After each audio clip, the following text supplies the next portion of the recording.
CSK டீம்ல என்னென்ன changes எதிர்பார்க்கலாம் அடுத்த மேட்ச்ல? ராகுல் திரிபாதி டீம்ல இருப்பாரா மாட்டாரா? ஆயுஷ் மாத்ரே, வன்ஷ் பேடி இவங்களுக்கெல்லாம் சான்ஸ் கிடைக்குமா கிடைக்காதா? எம்ஐ, எஸ்ஆர்எச், சிஎஸ்கே இந்த 3 டீம்ல ஏதோ ஒரு டீமுக்கு தான் பிளே ஆஃப்ஸ் வாய்ப்பு கிடைக்க வாய்ப்பு இருக்கு. ஏன்னா இவங்களுக்குள்ளேயே ஒரு ட்ரை சீரிஸ் போட்டி நடக்க போகுது ஐபிஎல்ல. வணக்கம் மக்களே.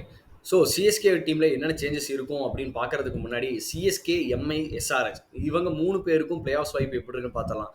என்னன்னு பார்த்தீங்கன்னா, இந்த 3 டீமுமே ஒரு ட்ரை சீரிஸ் ஐபிஎல் லீக் போகுதுன்னே சொல்லலாம். அந்த மாதிரி தான் ஸ்கிரிப்ட் இருக்கு. என்னன்னு பார்த்தீங்கன்னா, எஸ்ஆர்எச்சும் மும்பை இது வரைக்கும் விளையாடிட்டது இல்லை. ஸோ அவங்க 2 பேர் பார்த்தீங்கன்னா 2 லீக்ல விளையாட போறாங்க. ஸோ எஸ்ஆர்எச், எம்ஐ பார்த்தீங்கன்னா 2 மேட்ச் ஆட போறாங்க. அதுவும் இல்லாமல் சிஎஸ்கேவும் எஸ்ஆர்எச்சும் இது வரைக்கும் விளையாடல. ஸோ அதுவும் வரப்போகுது. சிஎஸ்கேக்கும் எம்ஐக்குமே பார்த்தீங்கன்னா இன்னொரு மேட்ச் இருக்குன்னே சொல்லலாம். ஸோ இவங்களுக்குள்ள பார்த்தீங்கன்னா இவ்வளோ மேட்சஸ் இருக்கும்போது இந்த 3 டீமுமே, அதாவது டேபிள் பாட்டம்ல இருக்கிற 3 டீமுமே இதில் கண்டிப்பாக பிளே ஆஃப்ஸ் வர முடியாது அப்படிங்கிற ஒரு சுச்சுவேஷன்ல தான் இருக்கு. ஏதோ ஒரு டீமுக்கு மட்டும் தான் சான்சஸ் இருக்கு. ஏன்னா இவங்களுக்குள்ளே அடிச்சுக்கிறாங்க இல்லையா? ஸோ இதில் எல்லா மேட்சும் ஜெயிக்கிற டீம் தான் வந்து பிளே ஆஃப்ஸ் போறதுக்கு நிறைய வாய்ப்பு இருக்கு. ஸோ இதில் எந்த டீம் வந்து ஃபுல்லாக ஜெயிக்கிறாங்களோ அந்த டீம் தான் பிளே ஆஃப்ஸ் போக போகுது. ஸோ இதில் 2 டீம் வரும் இல்லை 3 டீம் வரும்னு சொல்றதெல்லாம் ரொம்ப கஷ்டம் தான். அந்த மாதிரி ஆயிடுச்சு. அதனால பார்த்தீங்கன்னா, இந்த ஐபிஎல் ட்ரை சீரிஸ்ல ஜெயிச்சு யார் வராங்களோ அவங்களுக்கு தான் பிளே ஆஃப்ஸ் வாய்ப்பு பிரகாசமா இருக்கும் அப்படின்னு சொல்லலாம். அடுத்து சிஎஸ்கே டீம்ல என்னென்ன சேஞ்சஸ் பண்ணா டீம் வந்து ரொம்ப ஸ்ட்ராங்கா இருக்கும் அப்படிங்கறத பார்க்கலாம். ஸோ ஃபர்ஸ்ட் ஆஃப் ஆல் இந்த ஓப்பனிங் காம்பினேஷன்ஸ் பார்த்தீங்கன்னா, அதுக்கப்புறம் இப்போ கான்வே போனதுக்கப்புறம் ஷைக் ரஷீத் வந்தாரு. ரொம்பவே நல்லா ஆடிந்தார். ஒரு மேட்ச் ஆடிந்தாலுமே அவரோட அத்தாரிட்டி வந்து ஸ்டாம்ப் பண்ணிட்டாரு அப்படிங்கிற மாதிரி சொல்லலாம். ரொம்பவே நல்லா ஆடிந்தாரு.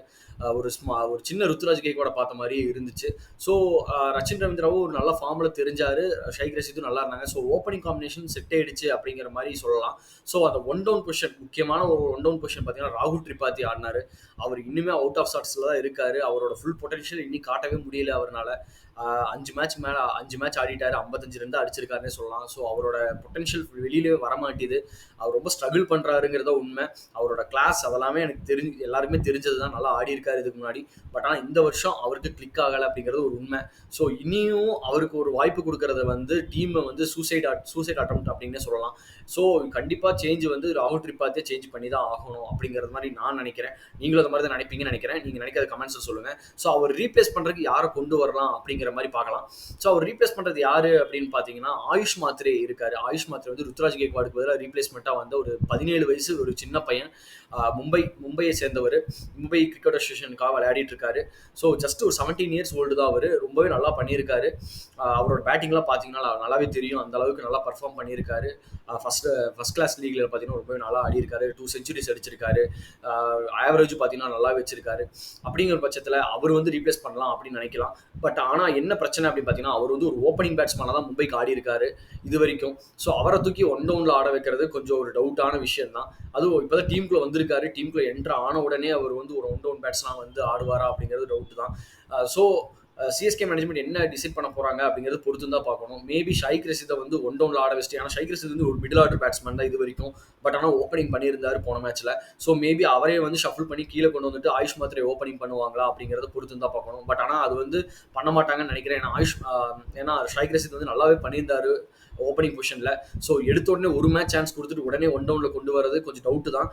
இருந்தாலும் ஆயுஷ் மாத்ரேயோட பிளேஸ் வந்து ஓப்பனிங் அப்படிங்கிறதுனால மேபி அவருக்காக மாத்திரக்கு நிறைய வாய்ப்புகள் இருக்குன்னே சொல்லலாம். என்னதான் இருந்தாலும் ஆயுஷ் மாத்ரே வந்து உடனே உள்ள கொண்டு வருவாங்களாங்கிறது ஒரு சின்ன டவுட் இருக்கு. ஏன்னா பார்த்தீங்கன்னா ஆல்ரெடி நம்ம டீம்ல பார்த்தீங்கன்னா வன்ஷ் பேடி, அதே மாதிரி ஆண்ட்ரி சித்தார்த், இந்த மாதிரி ஒரு யங்ஸ்டர்ஸ், ராமகிருஷ்ணா கோஷ், இந்த மாதிரி பிளேயர்ஸ் எல்லாமே நம்ம டீம்ல ஆல்ரெடி இருக்காங்க. ஒரு 6 மேட்சா சப்ஸ்டியூட்ஸா இருந்திருக்காங்க. ஸோ அவங்களுக்கு கொடுக்காம திடீர்னு ஒரு புது பையன் உள்ள வந்தவொடனே அவருக்கு ஒரு வாய்ப்பு கொடுப்பாங்களா அப்படிங்கிறது ஒரு டவுட் தான். அதையும் பொறுத்து தான் பார்க்கணும். பட் மேபி ஆனால் அந்த மும்பையில் வந்து இந்த மேட்ச் நடக்கிறதுனால அடுத்த மேட்ச் சிஎஸ்கேக்கு வந்து மும்பை கூட தான், மும்பை வான்கடே ஸ்டேடியம்ல. ஸோ அதனால மேபி ஆயுஷ் மாத்ரே ப்ரிஃபர் பண்ணுவாங்களா. ஏன்னா அவருக்கு வந்து கண்டிஷன்ஸ் வந்து ரொம்ப பழக்கமாக இருக்கும். வான்கடையில் ரொம்ப அதிகமாக விளையாடி இருப்பாரு.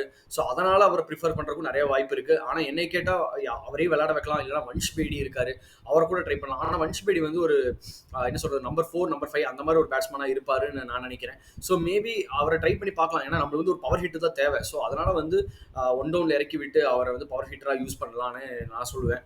ஸோ ராகுல் திரிபாதி ரீப்ளேஸ் பண்ணுறதுக்கு மேபி ஆயுஷ் மாத்ரே இல்லைனா வன்ஷ் பேடி அப்படின்னு சொல்லலாம். ஸோ அடுத்த ஸ்பாட் என்ன காலி இருக்குது அப்படின்னு பார்த்தீங்கன்னா, ஜடேஜா இருக்காரு, துபே ஆடுறாரு, அவங்களாம் ஓகே. அதுக்கப்புறம் விஜய் சங்கர் அவர் வந்து ஒரு பெரிய ஹோலாவே இருந்திருக்காரு இது வரைக்கும். அவர்கிட்ட ஒரு பெரிய பர்ஃபார்மன்ஸ் எதுவும் வரல. அன்னைக்கு அடிச்ச ஒரு 50க்கு அப்புறம் பார்த்தீங்கன்னா அதுவும் ஒரு ஸ்லோ 50 தான். அதுக்கப்புறம் அவர் வந்து பர்ஃபார்மன்ஸ் பண்ணுறதுக்கு தவறிட்டாருன்னு சொல்லலாம். அவர் கொடுத்த வாய்ப்புகள் இல்லை.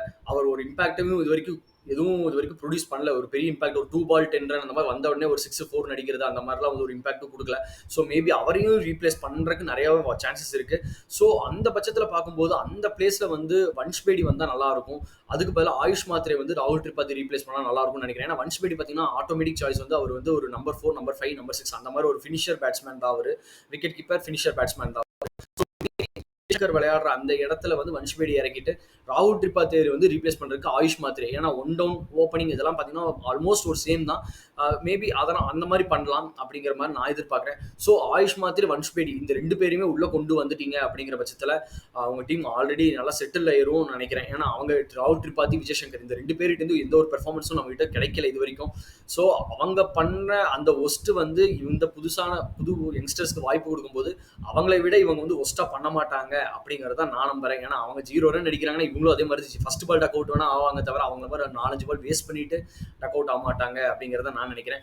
ஸோ நம்மளுக்கு வந்து நத்திங் டு லூஸ் தான். அவங்களை ரீப்ளேஸ் பண்ணி பார்க்கறதுனால நம்மளுக்கு ஒரு ஷாயிக் ரஷீத், ருத்துராஜ் கெய்க்வாட் இந்த மாதிரி எப்படி நம்மளுக்கு ஒரு யங்ஸ்டர்ஸ் கிடைச்சாங்களோ அந்த மாதிரி ஒரு புது யங்ஸ்டர்ஸ் வந்து நம்மளுக்கு கிடைக்கிறதுக்கு நிறைய வாய்ப்புகள் இருக்கு. ஸோ நீங்க சொல்லுங்க, இந்த சேஞ்சஸ்லாம் பண்ணா சிஎஸ்கேக்கு நல்லா இருக்குமா? ஸ்ட்ராங்கர் யூனிட்டா ஆவாங்களா? ஸ்ட்ராங்கர் பிளேயிங் லெவலா ஆகுவாங்களா? இனி நம்ம பிளே ஆஃப் வாய்ப்பு இருக்குமா இருக்காதா அப்படிங்கிறதெல்லாம் நீங்க கமெண்ட்ஸ்ல சொல்லுங்க. இல்ல உங்களுக்கு வேற ஏதாவது ரீப்ளேஸ்மெண்ட் பண்ணா இந்த பிளேயருக்கு பதிலா இந்த பிளேயர் ஆனா நல்லா இருக்கும் அப்படிங்கறதெல்லாம் கமெண்ட்ஸ்ல சொல்லுங்க. தேங்க்ஸ் ஃபார் வாட்சிங் தி வீடியோ. வீடியோக்கு லைக் பண்றதுனா பண்ணிருங்க. சப்ஸ்கிரைப் பண்ணலனா சப்ஸ்கிரைப் பண்ணிக்கோங்க. தேங்க்யூ. பை.